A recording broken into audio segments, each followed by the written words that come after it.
Hello,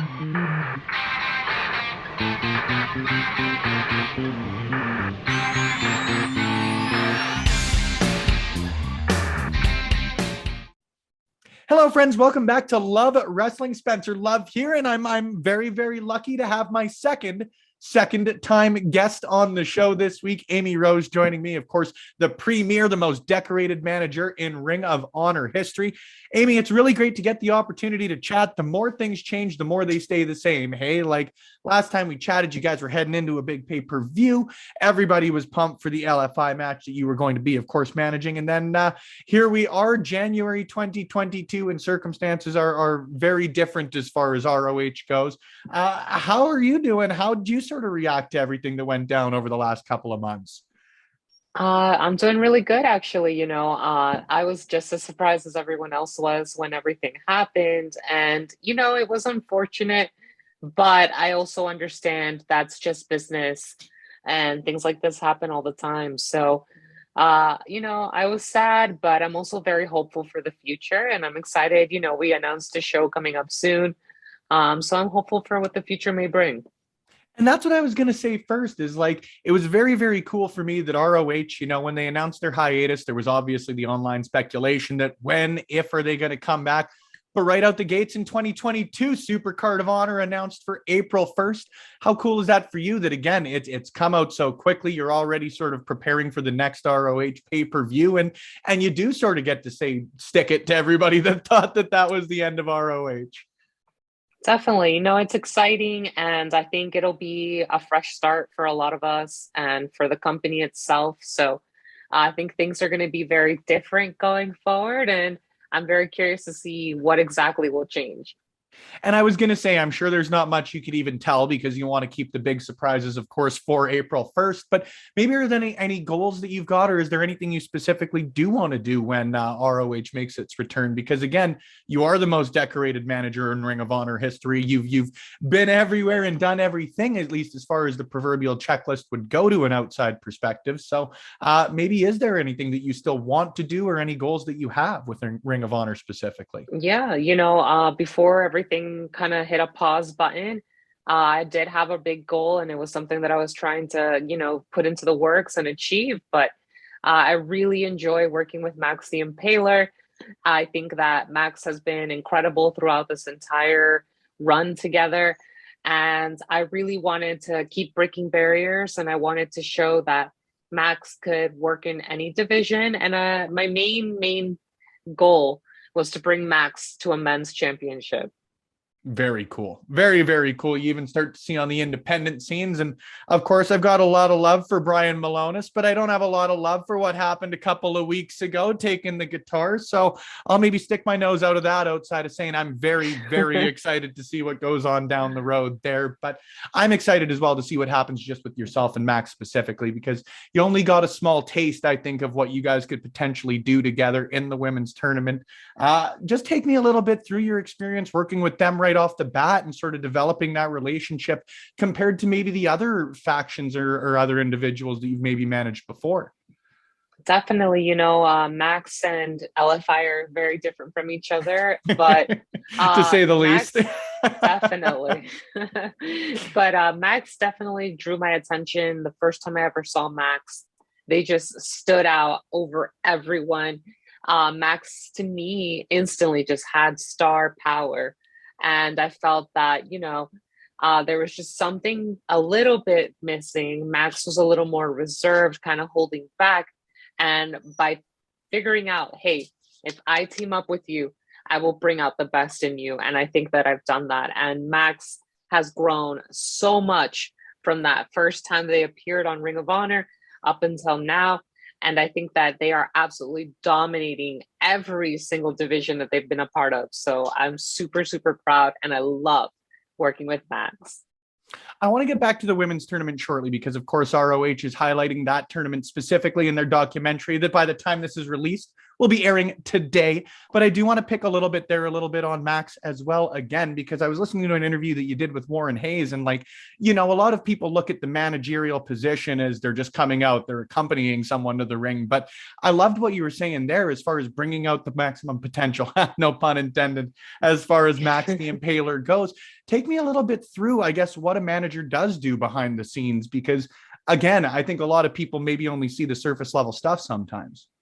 Definitely, I think a lot goes into being a good manager. There's a lot more than just the on screen. It's everything you do outside of there.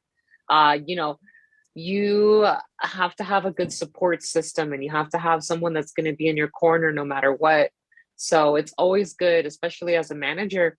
Sometimes your wrestlers are going to go through highs and lows, and they're going to feel, frustrated. So it's nice to have someone in your corner that's always going to be encouraging you and lifting you up, keeping you positive. And that's really something that I take a lot of pride in, because I like to help the people around me, and I like to especially help my clients feel their absolute best when they go out there. Mm-hmm. Now it's a bit of a cliche, and you may have even answered it there a little bit, but is that what you feel you do specifically well, or is that maybe what differentiates you and has led you to be, again, the most decorated manager in ROH history? You can't say it enough, and I'm going to continue to say it, Amy. Well, I really appreciate it, and I do think that that's a big part of what makes it different for me. I take it very seriously in and outside of the ring. I really do become someone's real life manager when I tend to team up with them, because I'm always thinking of ideas. I'm always thinking of ways to lift them up and get them bigger opportunities. And even, working with whoever the powers may be, and always offering, hey, my client would be great for this. My client would have a great shot at this, and kind of working things out. And that's what I was working on. That's what I was hoping for with this title match. So who knows what the future may hold. But I'm very hopeful for the future. And I hope that we do get the opportunity to hold some championship gold. Well, selfishly, you and I both, but we'll talk about that. Hopefully, the next time we have you back on the show as a three-time guest. But like I mentioned, we wanted to talk a little bit about the past as well. Now that you're a couple of months removed from it, the Women of Honor Championship Tournament, talk to me a little bit about it, because when you and I last spoke, we were right in the midst of it. You were leading into the match against Angelina Love that maybe wasn't won due to some dubious circumstances. But now that you're a little bit removed from it and looking back on it, what does it maybe mean to you, and what are maybe your overall thoughts on the tourney itself? Yeah, I'm extremely proud of all the hard work that all of us put into it. Every single woman that participated in the tournament absolutely crushed it. They gave their heart and soul, and it was awesome. It was so cool just to see so many passionate people really excited for an opportunity, and being able to take our women's division to the next level and really just revive it. It was fantastic. And with the documentary that's going to be coming out, you guys are going to see behind the scenes. You're going to see a lot of what it took to get to that tournament, and just how much it meant to everyone involved.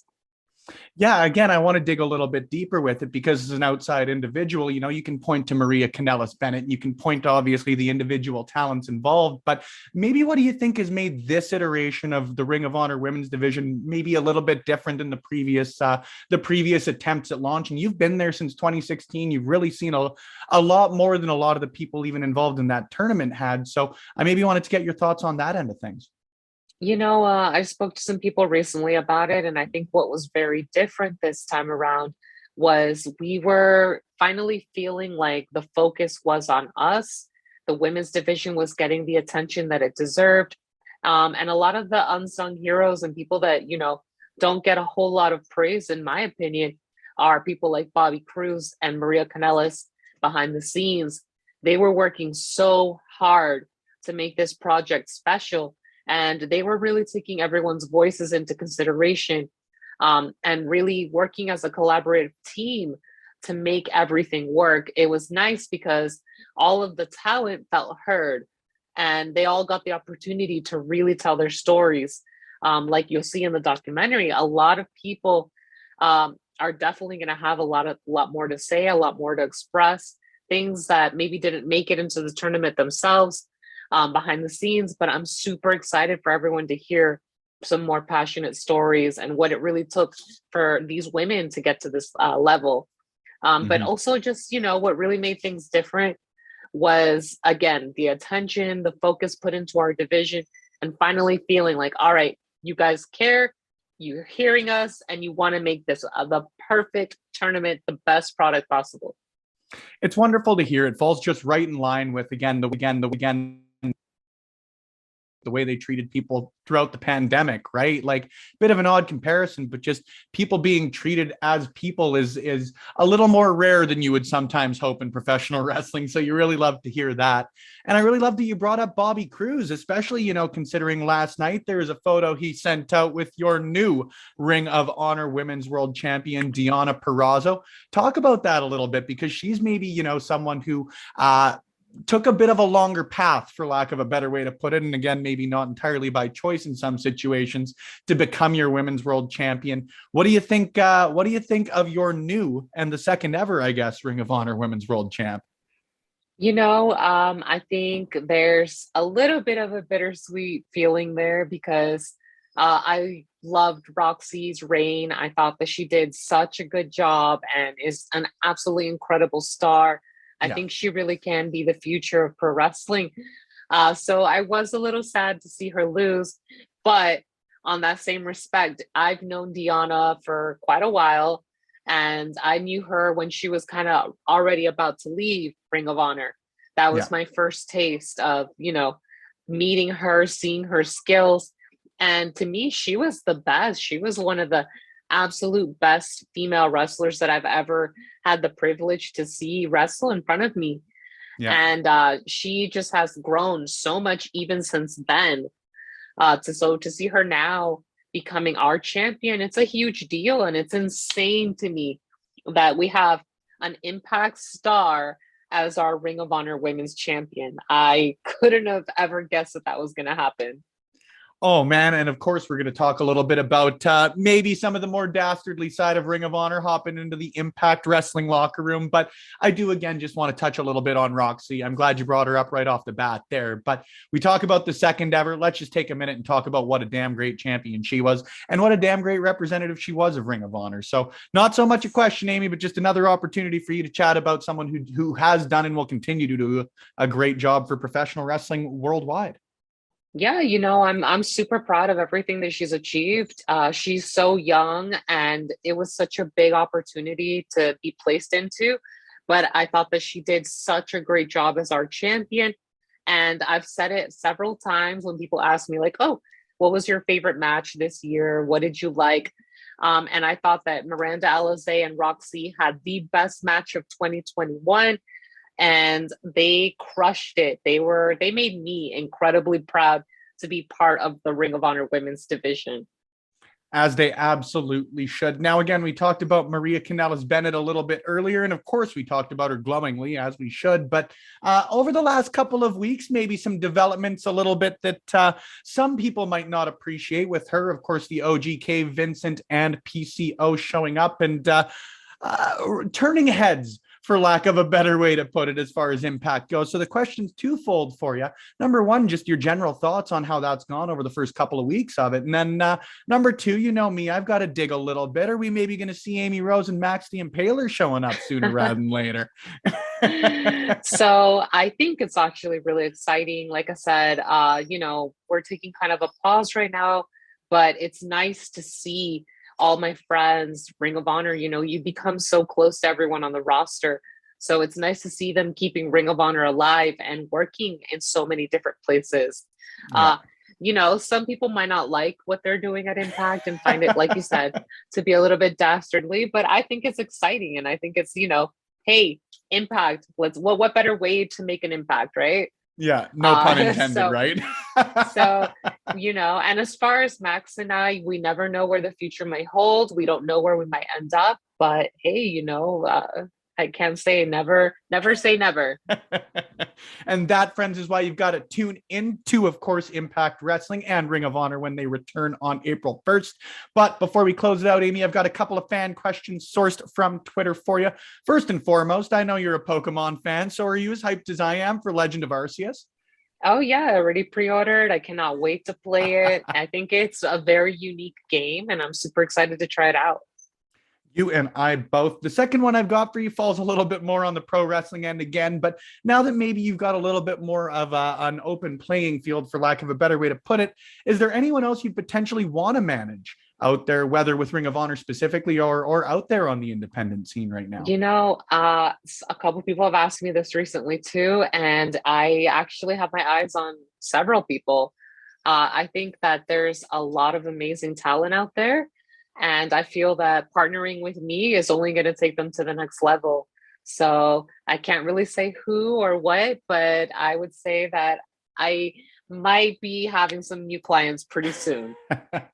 Well, that is what I like to hear. Let's make you not just the most decorated manager in Ring of Honor, but let's pick independent promotions A through Z and make you the most decorated there too as well. Amy, it's always a blast getting the opportunity to chat. And thank you once again for the time today, especially like you say, when you're going through the media tour. I know sometimes when you get to the later end of the day, it might get a little bit of a drag. So I always appreciate it. If people want to keep up to date with the latest and greatest from you, from Max the Impaler, Ring of Honor, and everywhere in between, how can they do so on social media? Yeah, definitely. You guys can follow me on Instagram and Twitter at RumbleBunny777. Max is They Are Max on pretty much everything. And Ring of Honor, same.